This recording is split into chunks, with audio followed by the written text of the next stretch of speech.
Vamos. Epístola aos Hebreus, capítulo 11.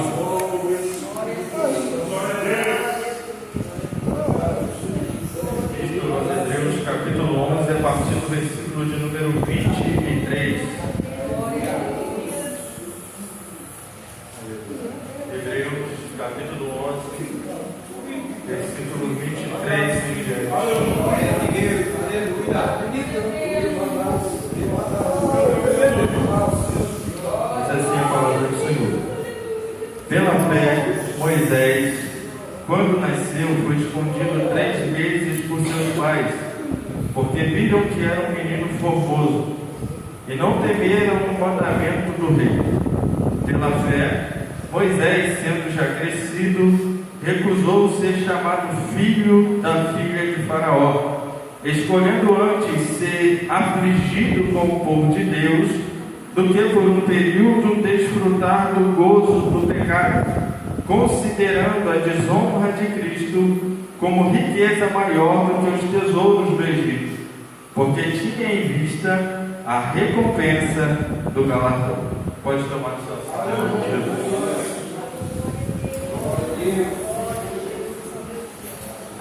Queridos, nessa oportunidade eu quero agradecer a Deus, porque nós sabemos que tudo vem dele, é por ele e é para ele. Então a ele seja honra, a ele seja glória, a ele seja todo louvor. Agradecer também a Deus pela vida do missionário Maurício, pela confiança, que Deus continue abençoando. Diácono Felipe, pelo convite que nos fez, que muito nos alegrou. E também por me unir com a igreja do Senhor neste lugar. Aleluia. Podemos sentir a presença do Senhor. Eu quero, em rápidas palavras, transmitir uma palavra que está no meu coração há alguns dias. Esta epístola aos Hebreus, ela é escrita com o intuito de encorajar irmãos que estavam passando por seus momentos de dificuldade, por seus momentos de privações, e que muitos deles eram tentados a voltar à prática judaica. É interessante que o escritor bate justamente nessa tecla, de que voltar às práticas judaicas era novamente crucificar a Jesus, e ele também dá exemplos de homens que sofreram perseguições, não só homens e mulheres, que padeceram pela causa do Evangelho, justamente com o sentido de encorajar. Se você analisar, muitos dos que estão escritos aqui na galeria dos heróis da fé são homens que tiveram fragilidades na vida, são homens que pecaram, são homens que tiveram defeitos, são homens que precisaram algumas vezes corrigir a rota e voltar ao caminho para o céu. Porém, por que ele não fala dos problemas e das dificuldades? Porque o intuito dele é encorajar pelos irmãos, mostrando que isso é só um período e que isto vai passar, mas que eles precisavam permanecer firmes no Evangelho que eles aprenderam. E é interessante nós olharmos que, não vou falar de todo o capítulo, mas apenas desse homem e da sua família, porque eu acho que cai muito bem para a nossa realidade, para os nossos dias. Nós olhamos, por exemplo, que a primeira palavra descrita não é para a criança Moisés, não é para o adolescente Moisés, não é para o jovem Moisés, não é para o pastor Moisés, mas é para os pais de Moisés. A Bíblia nos diz no versículo de número 23, antes de dar abertura à história de Moisés, a Bíblia diz: pela fé Moisés, quando nasceu, foi escondido por seus pais. E eu acho, não só nessa vez, mas em outras ocasiões na Bíblia, nos mostrando que os pais têm uma enorme responsabilidade sobre os seus filhos. Por exemplo, primeira carta de João, capítulo 2, versículo 14. Muita gente só lembra dos jovens e seus corpos, mas João diz primeiro: eu vos escrevi quem? Pais. Porque antes de tratar com jovens, os pais têm uma responsabilidade com eles. Então, primeiro, eu vos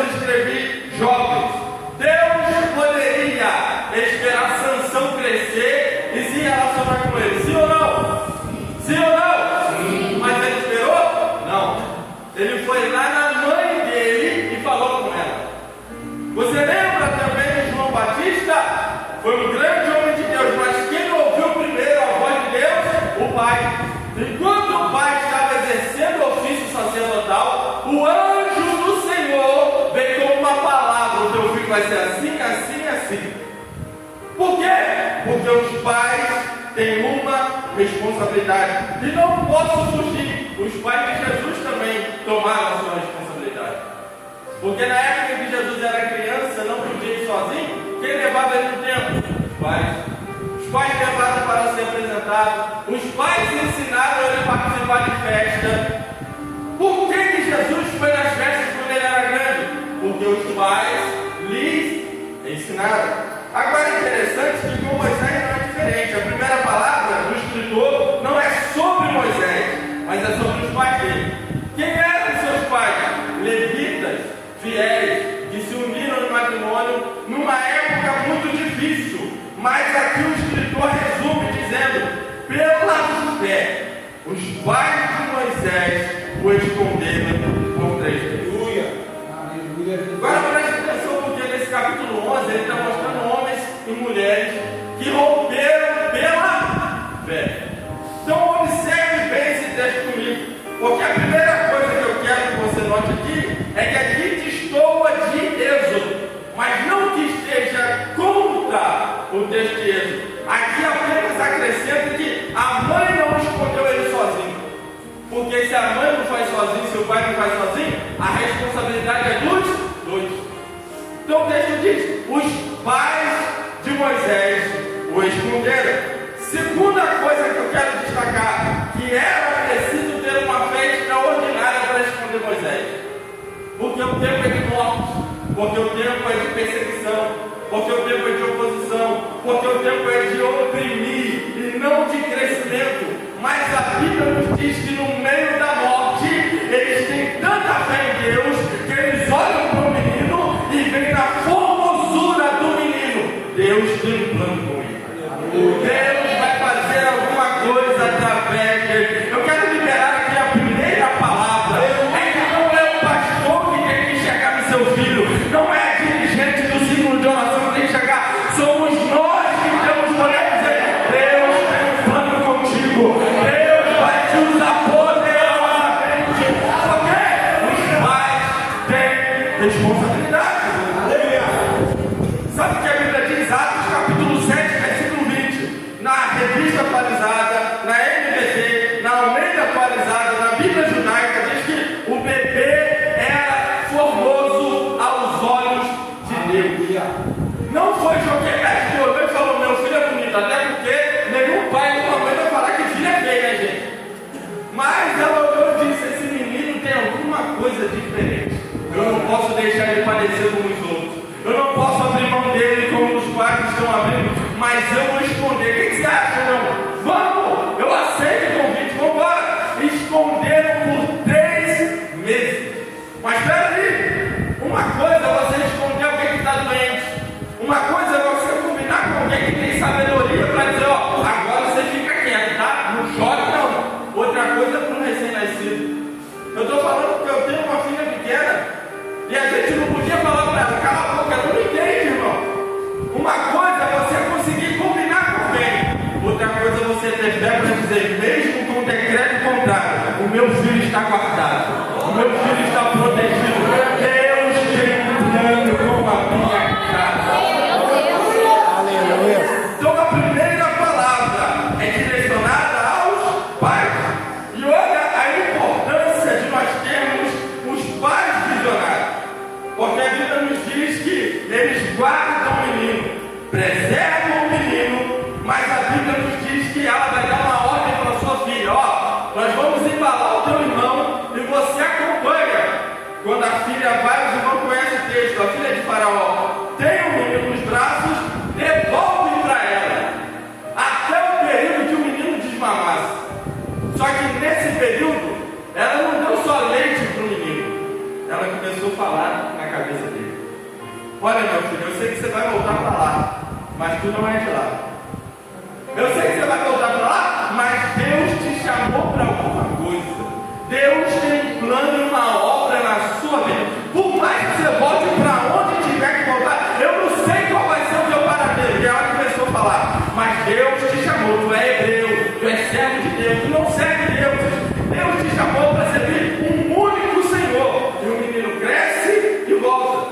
Só que o interessante é que eu vejo aqui uma coisa.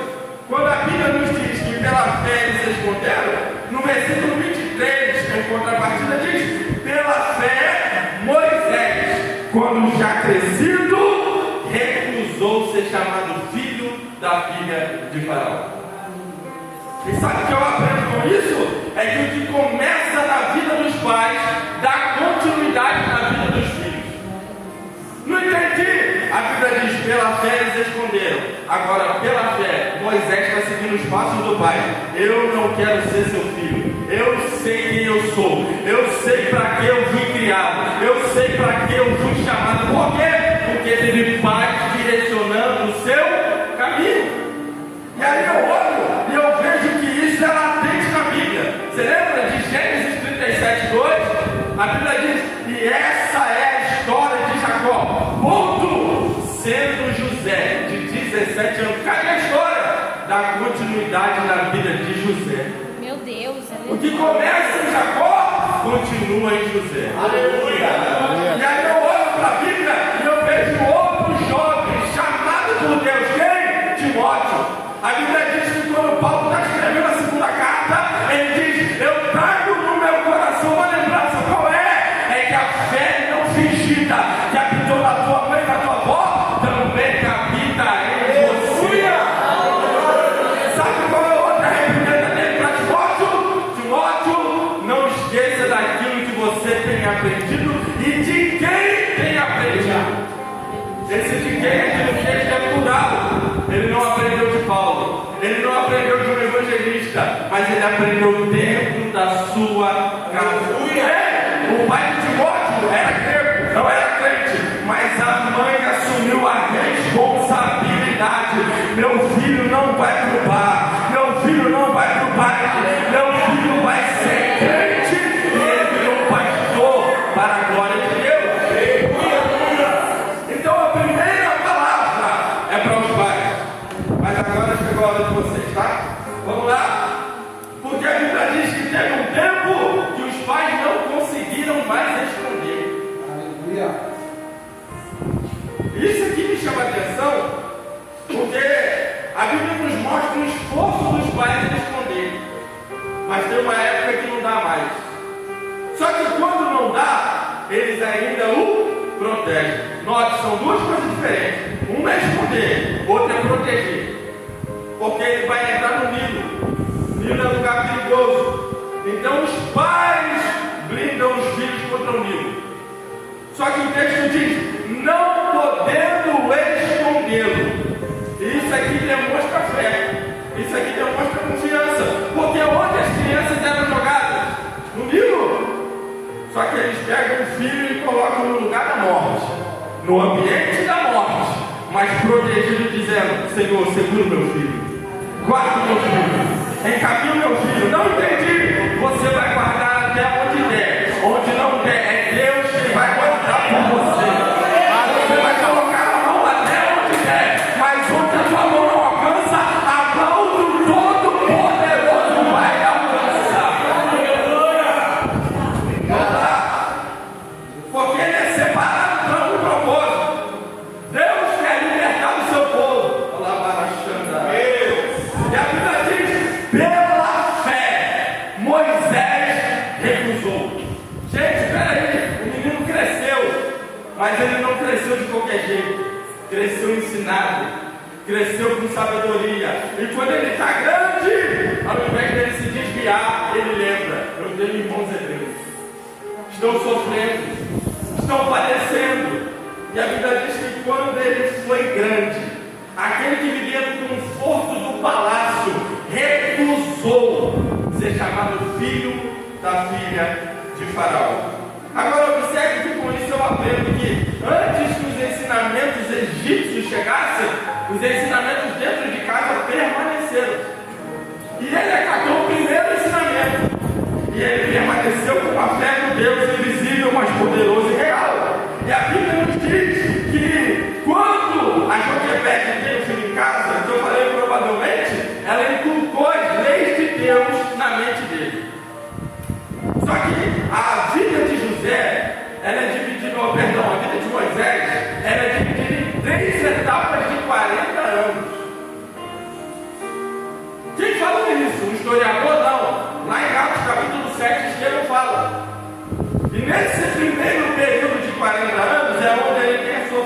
formação, é onde ele cresce, é onde ele vai para o Egito e ele é ensinado. Estevão diz isso. Ele aprendeu toda a cultura do Egito, toda a tradição do Egito. Ele cresceu ouvindo dizendo assim: ó, tu vai ser o próximo faraó, tu vai ser poderoso, tu vai ter ouro, tu vai ter riqueza, tu vai mandar e desmandar, vai falar, vai fazer, vai acontecer, tu vai ser o grande na terra. Só que a Bíblia diz que quando ele cresceu, ele lembrou lá das raízes. Não posso, não aceito, não quero, não dá para mim. Só que esse termo me chama a atenção, ele recusou. E deixa eu te fazer uma pergunta: tem como eu recusar alguma coisa inconsciente? Sim ou não? Sim ou não? Não tem.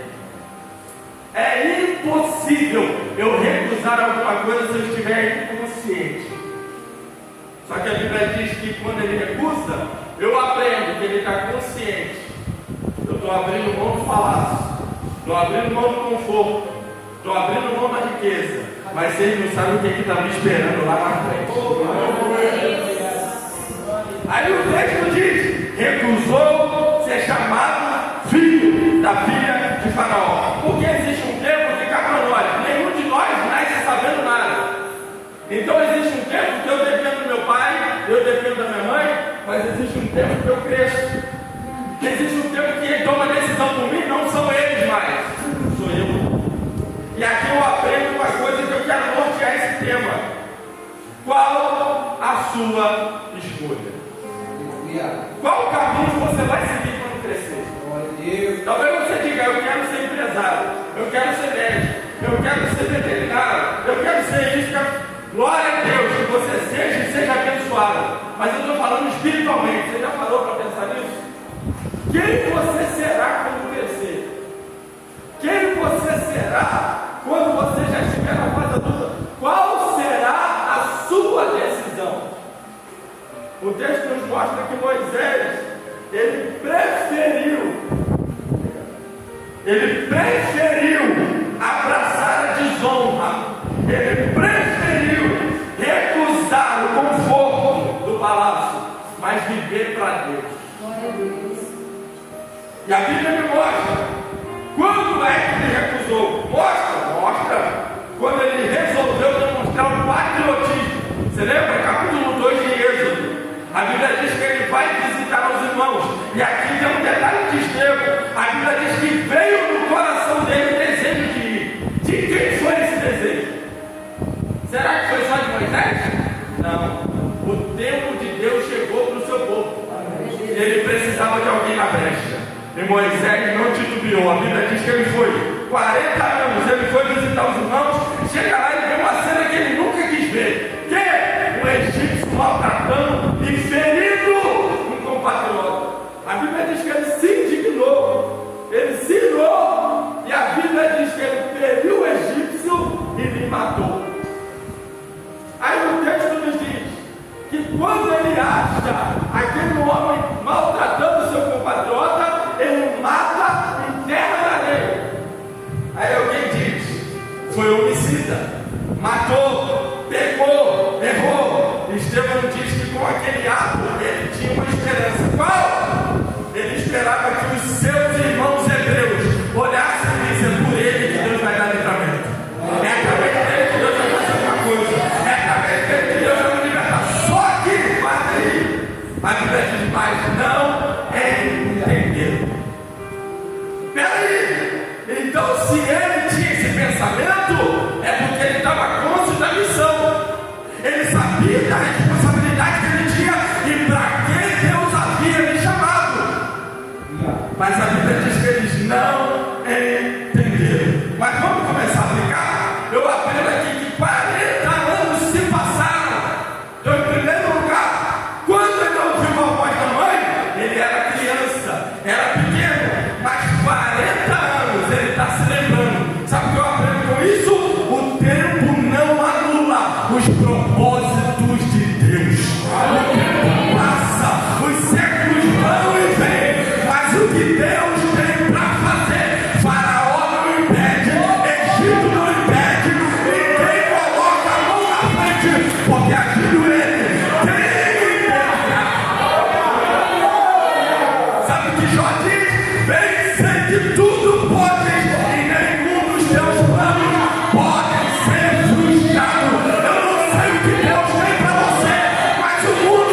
tira, Satanás não tira.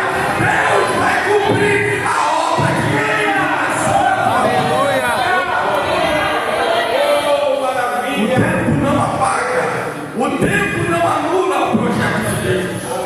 Segundo, é que não adianta ser chamado, não adianta ter consciência do chamado, não adianta ter retórica, oratória, estudar, fazer isso, aquilo, sem direção de Deus. Moisés está indo, mas Deus não chamou. Peraí, ele sabia, mas a chamada de Deus tem tempo para acontecer. Espera o tempo de Deus, porque quando ele foi, ele matou. Quando ele foi agindo nos impulsos. Mas quando Deus chamou, ele se sentiu um fracassado, um derrotado, um ninguém. Mas Deus deu a ele poder, autoridade, graça. Então espera o tempo de Deus, porque quando ele te dá a chamada, ele tem tempo para cumprir. E quando ele cumpre, ninguém pode impedir. Mas vamos lá, eu estou falando de uma recusa. E o que é recusar? Recusar é abrir mão do que é nosso por direito. Era direito de Moisés o trono, mas ele abriu mão. O que é recusar é não flertar com o Egito. O que é recusar é dizer isso não serve para mim. O que é recusar é trocar o que é invisível ou visível por aquilo que é invisível. Ou seja, isso é confiar a minha vida e o meu projeto na mão de Deus. O que é recusar é não voltar atrás, é dizer publicamente: Egito, obrigado pela chance, mundo, obrigado pelos prazeres, mas eu não quero, não dá para mim, eu prefiro ficar com aquele que me chamou para uma boa obra. É impossível, pelo texto, eu estou falando pelo texto, é impossível desfrutar dos dois lados, porque senão Moisés abraçaria. Ele não é bobo. Se eu quero o que Deus tem para mim, eu preciso abrir mão daquilo que o Egito me oferece. Percebeu no texto? Porque se ele pudesse ficar com os dois, ele ficaria. Mas o texto diz: pela fé, ele recusou. Ele disse: é muito bom, é confortável, é gostoso, mas eu não quero. Não quero. Aí o texto diz: qual é a escolha dele? Ser maltratado. Peraí, mas ele é o quê? Ele é escravo? Não, ele é príncipe. Ele é o sucessor do trono. Porque pela história, o faraó não tinha filho. A filha adotou para ele ser o próximo. Só que ele está olhando e está dizendo: o que importa para mim está acima do trono. Meu Deus! O que importa para mim está acima da coroa. O que importa para mim está em cima do ouro, da prata, do bronze, da comida, de tudo que o Egito tem.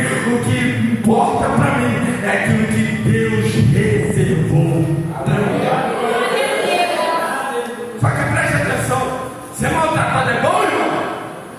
Alguém aqui quer ser maltratado?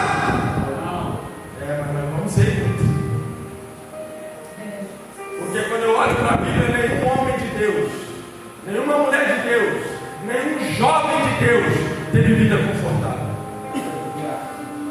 Me prova agora. Lembra do que Paulo disse para Timóteo? Jovem pastor. Paulo podia dizer: não, a fé dele é muito fraca, não vou dizer isso agora não. Quando ele tiver adulto, eu falo: não, ele está falando para um jovem, mas que tem maturidade, tem consciência. Ele diz assim: ó, Timóteo, quer ser crente? Quero. Sofre, pois, comigo as aflições. Aleluia. Bom soldado. Não é reclamando não, não é murmurando não, é como um bom soldado, é aceitando o combate, é dizendo: está difícil, Senhor, mas eu permaneço. Por quê? João 16:33, Jesus disse: no mundo tereis aflições, mas tem de bom ânimo, porque eu sofri, paguei o preço e eu venci. Atos 14.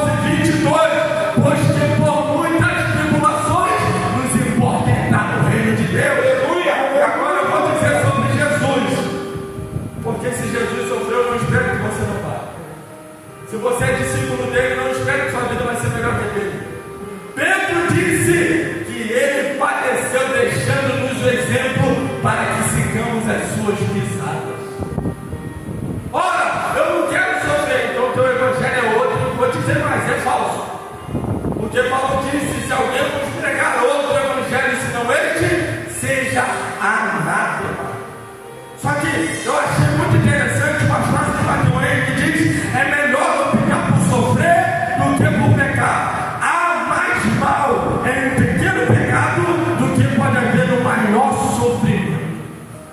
Sabe o que ele está dizendo?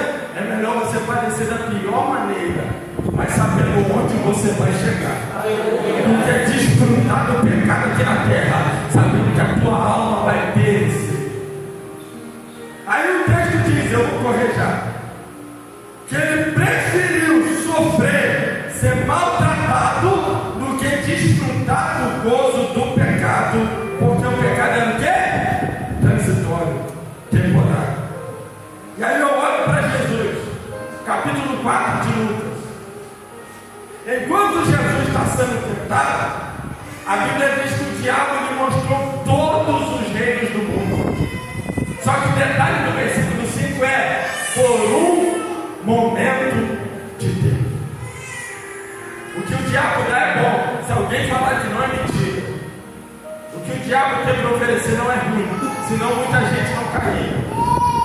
Só que tudo que ele dá, tudo que ele mostra, tudo que ele faz, tudo que ele diz, só vale por um momento de tempo. Acaba. Prazer sexual para quem está lá fora é bom, mas acaba em um momento de tempo. O prazer da droga para quem está lá é bom, mas acaba em um momento de tempo. Está lá no bar bebendo com os amigos é bom, mas acaba em um momento de tempo. Mas Moisés desprezou o que acabava em um momento de tempo para abraçar aquilo que era eterno, aquilo que Deus, aquilo que mentira, porque sabe que o Deus tem tudo por toda a eternidade. Eu leio capítulo 12 de Hebreus, versículo 1 e versículo 2, ele diz: portanto, visto que nós também estamos rodeados de uma tão grande nuvem de testemunha, deixemos de lado todo o peso e o pecado que tão de perto nos rodeia e corramos com paciência a corrida que nos está proposta diante de nós, olhando para Jesus, autor e consumador da nossa fé, o qual pela alegria que lhe foi proposta suportou a cruz, desprezando a desonra, e está sentado à destra de Deus Pai. Ele foi afrontado, aqui ele sofreu, mas hoje ninguém tira o poder dele. Ele chegou diante de Pilatos, e Pilatos falou: você não sabe que eu tenho poder para te soltar? Ele disse: tem. Naquele dia tu vai ver quem tem poder, porque hoje ele não está onde Pilatos está. O poder de Pilatos foi temporário, mas aquele que Jesus concede à igreja, a Bíblia diz que nós regeremos as nações junto com ele. Então eu quero te fazer uma pergunta: será que vale a pena para você ou não? Será que está bom ou é pouco aquilo que Cristo ofereceu? Paulo disse: se nós sofremos com ele, também com ele reinaremos. Que significa que um dia nós vamos morrer e ser arrebatados, mas nem o arrebatamento e nem a morte nos separa do plano que Jesus traçou para nós. Vamos lá, porque a Bíblia diz em Hebreus 4,15 que nem tudo foi tentado, mas sem pecado. Então nós não estamos falando de qualquer um, estamos falando de Jesus. Mas eu volto os meus olhos para um homem do Antigo Testamento, Davi, homem segundo o coração de Deus, jovem e cheio do Espírito Santo. A Bíblia diz que quando ele foi ungido, ele foi dominado pelo poder do Espírito, guiado pelo Espírito, mas ele pecou, ele falhou. Só que Davi aprendeu